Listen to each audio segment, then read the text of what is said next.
keep reoccurring. Jet skis tend to be dangerous for more than one reason.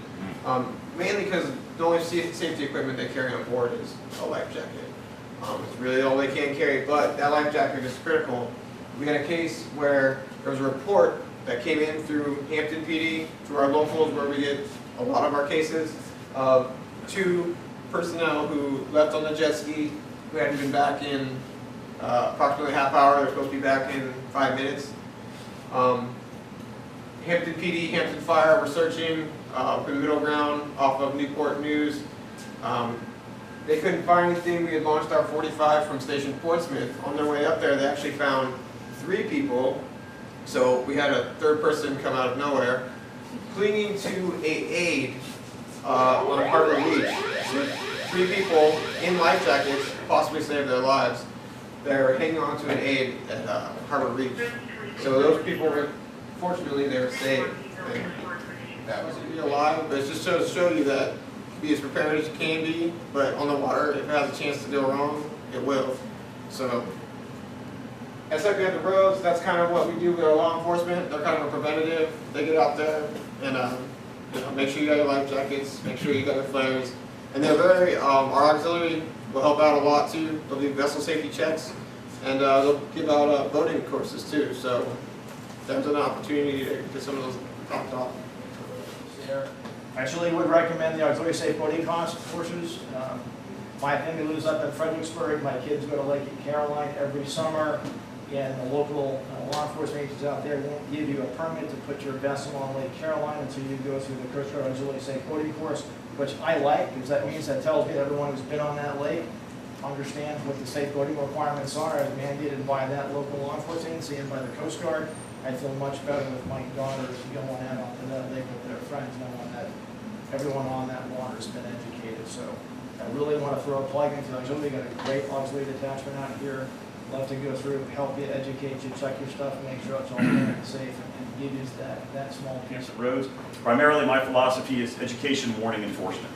And that's kind of the philosophy that I give to my folks. And I tell them education, warning, enforcement since we got here. Because in the city of Virginia Beach, Captain Keene's responsible for 250,000 recreational vessels in the Commonwealth of Virginia. The city of Virginia Beach has 40,000 recreational vessels. That doesn't count everyone else that comes here and goes to one of the number of boat ramps that we have available to you. So we spend a lot of time, and we are a full-time re-patrol agency. We'll talk about that here in a second. On any given day, my folks are patrolling 59 miles of waterways, 38 miles of beach. And we stretch from North Carolina border all the way around the Atlantic Ocean, and we also patrol the entire length of the Chesapeake Bay Bridge Tunnel. We did about 1,050 safety inspections last year, down just a little bit, not much, but we had, if you remember, and clearly it's down for 2012. For those of you that remember last summer's weather on the weekends was miserable. I think we had 2 weekends out of the entire, what we call our recreational season last year. They're actually nice. And if you remember, the ocean front was red flagged almost all summer, and we had a hurricane on July 4th. So that's why you see a marked decrease in the amount of safety vessel inspections that we did. Simply because they're not out there, which is good for us, because the last thing we want them out there is in horrible weather. Because when it ends up, they go out there, we end up having to initiate a SAR. And to give you an example, the captain was talking about water temperature today. My dive team, we were doing training, dive training in the Narrows. Yes, we train all year round, because you never know when we have to respond. Water temperature in the Narrows, 64th Street, Narrows Beach is where we were diving at, First Landing Park, 37 degrees water temperature.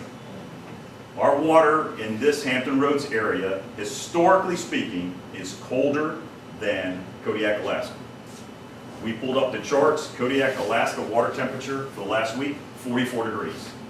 And that's typical for that. Drowning and swimmers in distress. Last year, as you can see, we spiked over 60, it was around 63 swimmers or drownings that we had last year. So we are busy. And again, that's directly related to people going in the water when the water conditions aren't necessarily that great, or they're not that experienced to be in the water anyway. Which means if you are on your boat and your boat is open and you are drinking alcohol, you are in violation of the city code, which means technically, one of my officers could write you a summons for drinking in public, because there is no reasonable expectation, no constitutional reasonable expectation of privacy in an open boat. Okay, so understand that. However, we are very tolerant of that. So the issue that we have to deal with is whether or not that person that is drinking will then turn around and operate that boat. So we have stopped many voyages and turned people around and escorted them back to a dock or their launch point for that reason.